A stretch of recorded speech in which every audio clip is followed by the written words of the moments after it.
2 साल बेमिसाल। और अब देखिए आपका अपना न्यूज़ 24 एक्सप्रेस नए अंदाज में।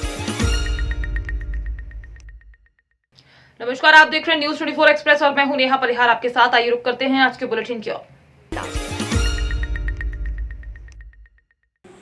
भाबर रोड सोईगांव को बनासकांठा जिले के भीतरी इलाकों में भी सीमावर्ती क्षेत्र माना जाता है। भाबर रोड सोईगांव के कांग्रेस विधायक एक लोकप्रिय महिला नेता गेनीबेन ठाकुर ने आज सेना दिवस के अवसर पर भाबर ने नटाबेट और सीमा के लिए एक नई बस का उद्घाटन किया। इसमें विधायक गेनीबेन ठाकुर ने मां नडेश्वरी के दर्शन करने के बाद माताजी का प्रसाद लेकर मां नडेश्वरी के जय घोष के साथ फिर से बस में बैठने का आनंद लिया। इसमें विधायक गेनीबेन ठाकुर ने भारत पाकिस्तान सीमा से मीडिया के माध्यम से लोगों को इस बस में यात्रा करने को आह्वान किया, जिसमें भाबर से सीमा तक बस चालू होगी। उसके बाद यह बस हर शनिवार और रविवार को सीमा पर सबसे पहले आने वाली पहली बस होने से आम जनता को अब सीमा दर्शन करने के लिए आसानी होगी।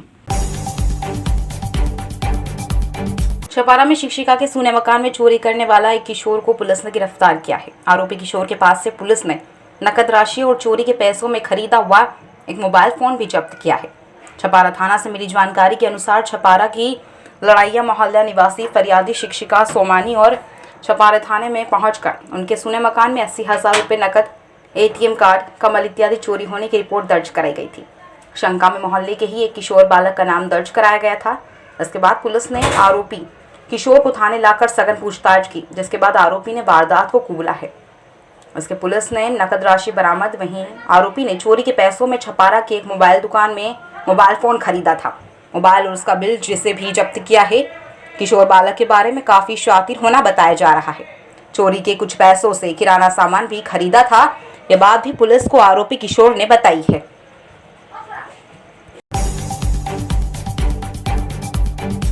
जांजगीर चांपा में दान देने का पर्व छेरछेरा त्योहार छत्तीसगढ़ प्रदेश में पूरे हर्षोल्लास के साथ मनाया जा रहा। इसी दिन बच्चे, बूढ़े, महिलाएं सभी टोली बनाकर प्रत्येक घर अन्न मांगने जाते हैं। घर के आसपास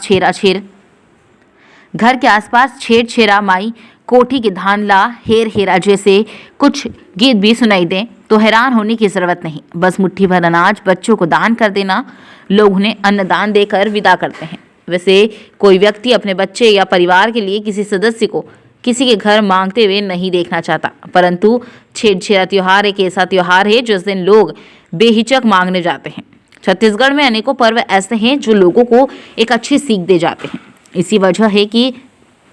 यही वजह है कि छत्तीसगढ़ के लोग आपस में प्रेम और सादगी से जीवन यापन करते हैं। छत्तीसगढ़ में पूरे वर्ष भर त्योहार ही त्योहार है, मानो धागे में पिरोया हुआ एक माला हो। छेरछेरा पर्व खरीफ की फसल काटकर किसान घर में धान भरने के पश्चात मनाते हैं। लोग अपने धन का दान करने में अपना हित मानते। लोग इस दिन दान करने में अपने आप को सौभाग्यशाली मानते हैं। पूछना तो यहाँ पूछा। भैया आज क्या त्योहार है और किस उद्देश्य से मनाया जा रहा है बताएंगे?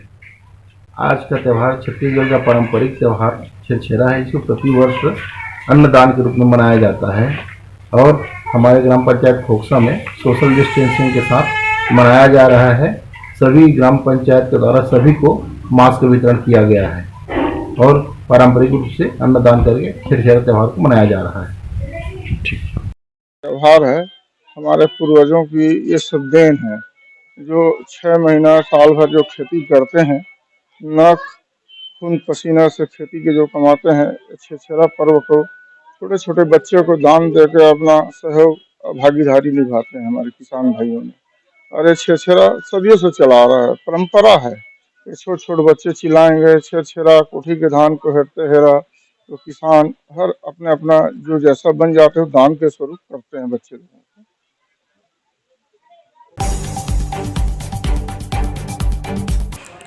बलरामपुर कलेक्टर कुंदन कुमार के निर्देश पर तहसीलदार भागीरथी खांडे एवं नगरपालिका अधिकारी सुमित गुप्ता ने नगर में भ्रमण करते हुए कोविड-19 की तीसरी लहर से लोगों का बचाव करने की समझाइश देते हुए नजर आए।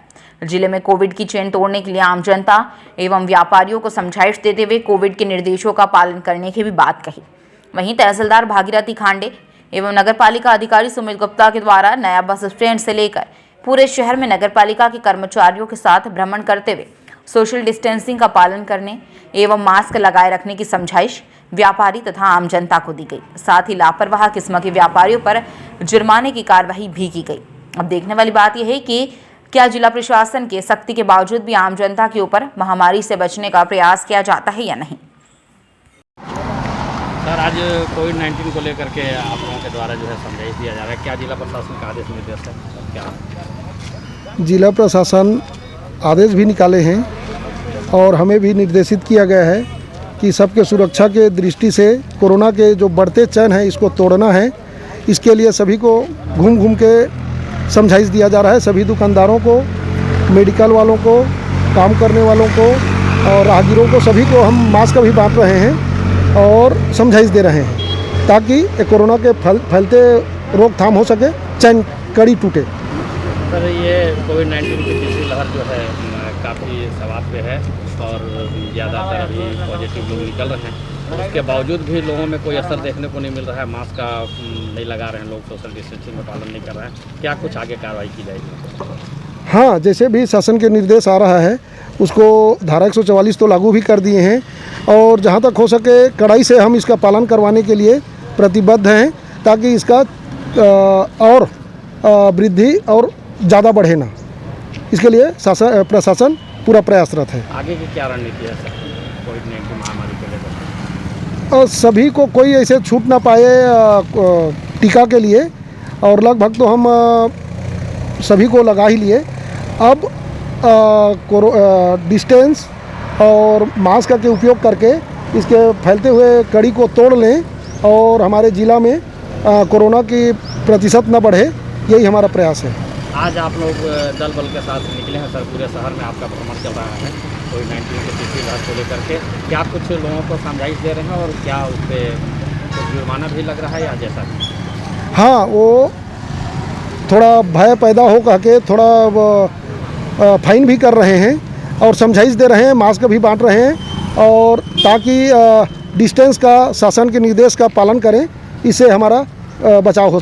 हाँ, अभी बस स्टैंड में ड्यूटी लगा रहे हैं आज से कि ताकि जो ठूस ठूस के भरा जाता है वो ना भरें और डिस्टेंसिंग का पालन करें और मास्क लगा के ही रहें, तो उससे शायद फैलाव में थोड़ा। सर, खास करके युवा वर्ग में जो बाइक चला रहे हैं वो लापरवाह तरीके से जो है बाइक भी चला रहे हैं और तो उनके ऊपर मास्क का भी कोई असर नहीं दिख रहा है। इनके ऊपर क्या कुछ कार्रवाई? कोई युवा पीढ़ी का जो बिना मास्क के चल रहे हैं, इनको हम मास्क वितरण भी कर रहे हैं, फाइन भी काट रहे हैं, समझाइश भी दे रहे हैं और इससे ज़्यादा सख्ती तो थोड़ा वो अन्यथा हो जाएगा, इसलिए समझाइश अपनी तरफ से पूरी कोशिश कर रहे हैं महोदय।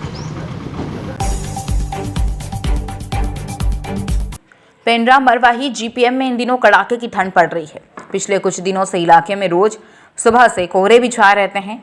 रविवार को भी सुबह से गोरेला पेंड्रा मरवाही में अमरकंटक तक के इलाके में धुंध छाई रही, जिसकी वजह से कई ट्रेनें भी प्रभावित रही, यात्री भी परेशान होते रहे। इलाके में पड़ रही ठंड से जनजीवन भी प्रभावित है। इसमें इलाके में रविवार सुबह जब लोग उठे तो कोहरे की वजह से रास्ते में निकलना मुश्किल हो रहा था। 100 मीटर की दूरी देखने में भी परेशानी हो रही थी। यहाँ रविवार को अधिकतम तापमान 24 डिग्री में न्यूनतम तापमान 9 डिग्री दर्ज किया गया। मौसम विभाग के मुताबिक अगले 2 दिन इस इलाके में इसी तरह की ठंड रहने की संभावना है। यहाँ सुबह 11 बजे करीब इसी तरह के कोहरे छाए हुए थे। वहीं कोहरे की वजह से कई ट्रेनें पेंड्रा रेलवे स्टेशन में देरी से पहुंची। भोपाल से चलकर दुर्ग को जाने वाली अमरकंटक एक्सप्रेस नवतनवा दुर्ग, रीवा बिलासपुर, पूरी हरिद्वार, कलिंगा एक्सप्रेस 15 मिनट से आधे घंटे की देरी से पहुंची। इस वजह से कई यात्रियों को परेशानी का सामना करना पड़ा। मध्य प्रदेश के सीमा से सटे होने के कारण भी इस इलाके में काफ़ी ठंड है। यहाँ जंगल भी काफ़ी है, जिसकी वजह से भी आने वाले दिनों इसी तरह की ठंड पड़ने की संभावना है। ठंड के शुरुआती दिनों में अंतिम दिनों तक मध्य प्रदेश के अनूपपुर जिले में इसी तरह की कड़ाके की ठंड पड़ती है। यही वजह है कि अब इसका असर छत्तीसगढ़ के गोरेला पेंड्रा मरवाही इलाके में भी काफ़ी देखने को मिल रहा है। वक्त हो चला है एक छोटे से ब्रेक का, फिर मुलाकात होगी ब्रेक के बाद।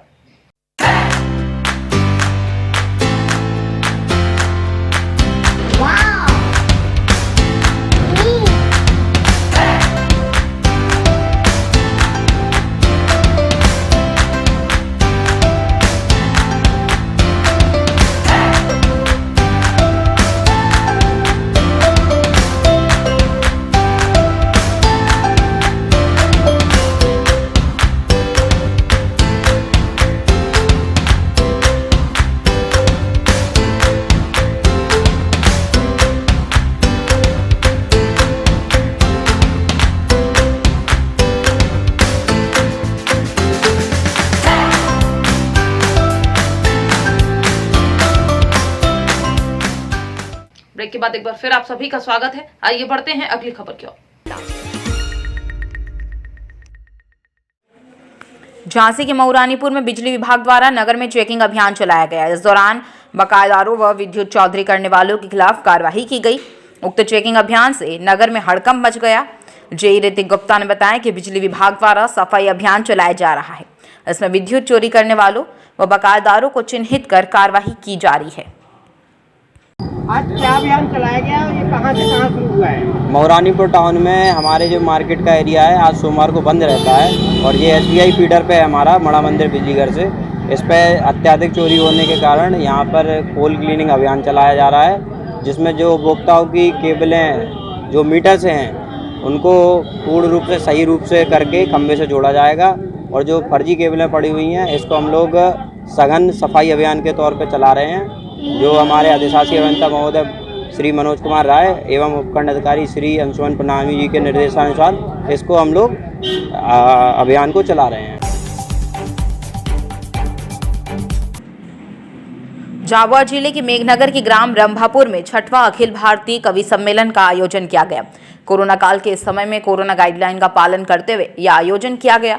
लंबे समय के अंतराल के बाद इस आयोजन ने श्रोताओं को तनाव मुक्त कर दिया। इस आयोजन में देश के विख्यात कवि व कवित्रियों ने काव्य पाठ कर श्रोताओं को तालियां बजाने को मजबूर कर दिया। कार्यक्रम की शुरुआत मां सरस्वती की वंदना से हुई। वह इस आयोजन में कवि अशोक भाटी, कवि मुन्ना बेटरी, कवि सुनील व्यास, कवि पंकज अंगार, कवि निशार पठान सहित कवित्री एकता भारती, राणा तबस्सुम, कोमल नाजुक ने अपनी प्रस्तुति से इस कवि सम्मेलन के समा को देर रात तक बांधे रखा। आयोजन के दौरान आयोजन समिति द्वारा कोरोना योद्धाओं के लिए बेहतर कार्य करने वाले डॉक्टरों का भी सम्मान किया गया। साथ ही कवियों को भी स्मृति चिन्ह भेंट कर उनका सम्मान किया। और बहुत अच्छा लगा कि सबसे बाद में शायद टीम बनने के बाद मुझे इनवाइट किया गया और मुझे लगा कि आप लोग मुझे बुलाना चाह रहे हैं, तो मैंने भी जल्दी जल्दी में हाँ कर दिया, क्योंकि मैं भी रंभापुर आना चाहती थी। और अभी जल्दी ही झाबुआ आई थी, तो झाबुआ के लोगों से मिलकर मुझे बहुत अच्छा लगा। और जब पता चला कि झाबुआ में ही रंभापुर है, तो उतना ही उत्साह था कि रंभापुर में, और निसार भाई से बात भी हुई थी कई बार, तो पहले से भी आना चाह रही थी। और बस यही कहना चाहती हूँ कि आप लोगों ने चाहा कि मैं यहाँ पे आऊँ, तो मैंने भी चाहा उतने ही उत्साह से कि मैं भी यहाँ पे आऊँ। और रंभापुर के लोग वाकई हैं ही बहुत अच्छे, गज़ल भी बहुत अच्छा सुनते हैं और हास्य तो सुनते हैं। और ये मालवा की धरती में गीत गज़लों का जो समावेश होता है वो कहीं देखने को नहीं मिलता है। फर्ज है मैं उर्दू की शायरा हिंदी मंचों पर भी उसी स्नेह और उसी प्यार से बुलाई जाती हूँ। मैं आप सभी का आभार व्यक्त करना चाहती हूँ। आप सभी की मोहब्बतें हैं जो मुझे यहाँ पर बार बार खींच लाती हैं। लेकिन इस रंभापुर के कार्यक्रम में ग्रामीण क्षेत्र में ये मेरा पहला आगमन है, इसलिए मैं आप सभी की तहे दिल से शुक्रगुजार हूँ। यहाँ का ये जो प्रोग्राम अभी हम लोगों ने किया यहाँ पर रंभापुर में, ऐसा महसूस ही नहीं हुआ।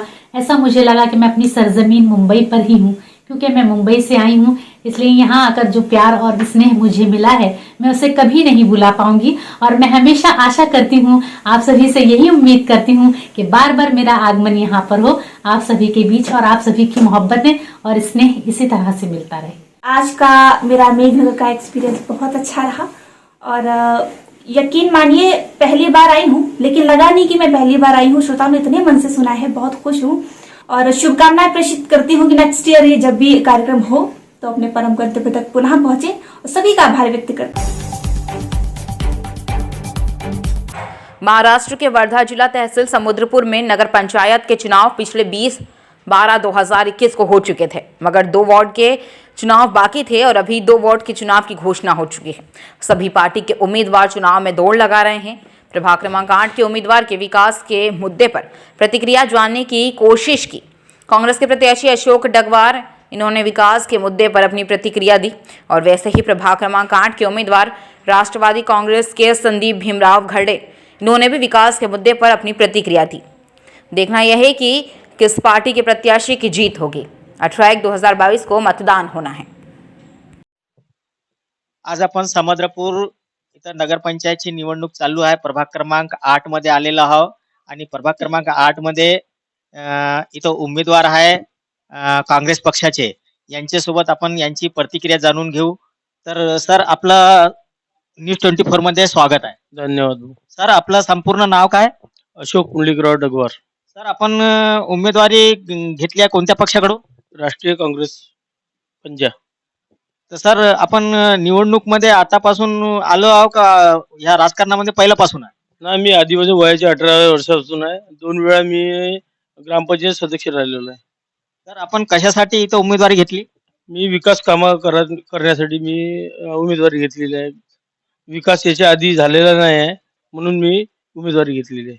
तर सर, पंचवर्ष पूर्वी जे नगरसेवक होते इथचे, त्यांनी काही विकास केला नाही का? नाही, काहीच नाही केलेलं आहे.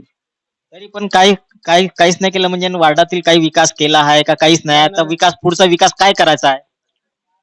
आता मी आधी मेंबर होतो, त्याच्या आधी रोड नाल्या जे मी काम केलेलं तेच काम आले आहे. आणि त्याच्यानंतर जे रोड बनवलेले आहे त्याच्यावर फक्त डबल घोटाई केली आहे, याच्यावर तर काहीच नाही केली आहे. विहाराचं काम पण अधुरं ठेवलेलं आहे. त्यांनी गड्डे पडून पाणी साचते, गंदगी आहे तिथे इकडे तिकडे. ते मला चांगलं नाही वाटत. मला फक्त विकास काम करायचं आहे. गोरगरिबासाठी दवाखान्यात जाणं, गरिबाचं काम करणं, कोणतं तहसीलचं काम असेल, कोणतं नगरपंचायतचं काम असेल, मला विकास काम करायचे आहे आणि लोकांचे सामाजिक काम पण करायचं आहे. तर इथं आंबेडकरी वाल्मिकी योजना, घरकुल योजनाचं काम झालेलं नाही आहे का? नाही, इथे चॉकलेट दिलेले आहे. आता तुम्ही जाऊन फिरा वार्डामध्ये, पूर्ण म्हणजे कौलाचे घर आले आहे. योजना भरपूर होते, पण तिच्या नगरसेवकाने याचा लाभ घेतला नाही आहे. तर आपण आता जनतेशी काय अपेक्षा ठेवता? काय, जनतेने मला भरघोस मताने निवडून द्यावे हेच इच्छा आहे माझीवाली, बस काहीच नाही. किसलेली आहे. तर सर, आपला संपूर्ण नाव?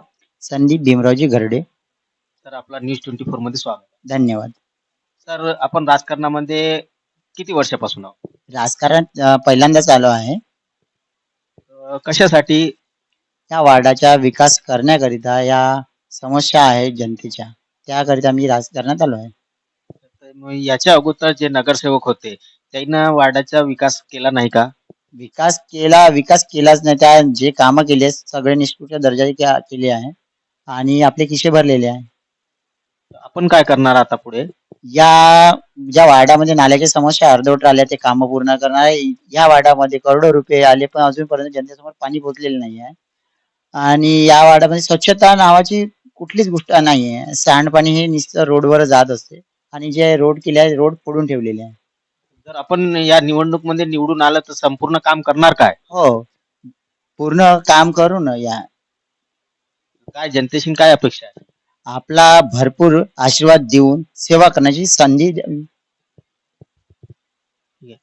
तो ये इनका कहना ये है कि ये अगर जनता की सेवा करने के लिए ये उम्मीदवारी खड़ी की है और यदि अगर जनता ने इनको भरपूर आशीर्वाद दिया और इनको बहुमतों से चुन के लाया तो इस वार्ड का पूरा विकास करेंगे, ये अपनी आश्वासन दे रहे हैं.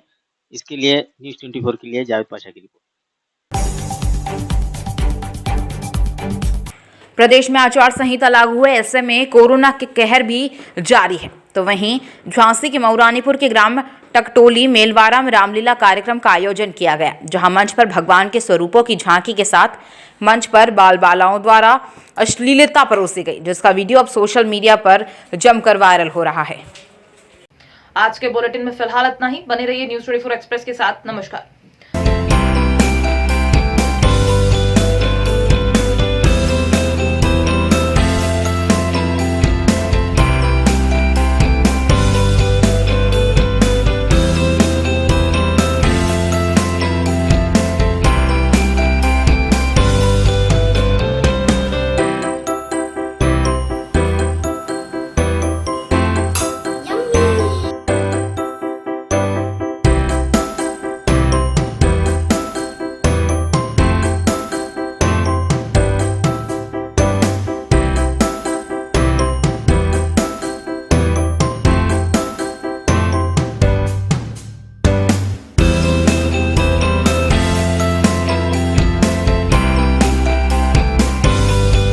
एक्सप्रेस के 2 साल बेमिसाल, और अब देखिए आपका अपना न्यूज 24 एक्सप्रेस नए अंदाज में.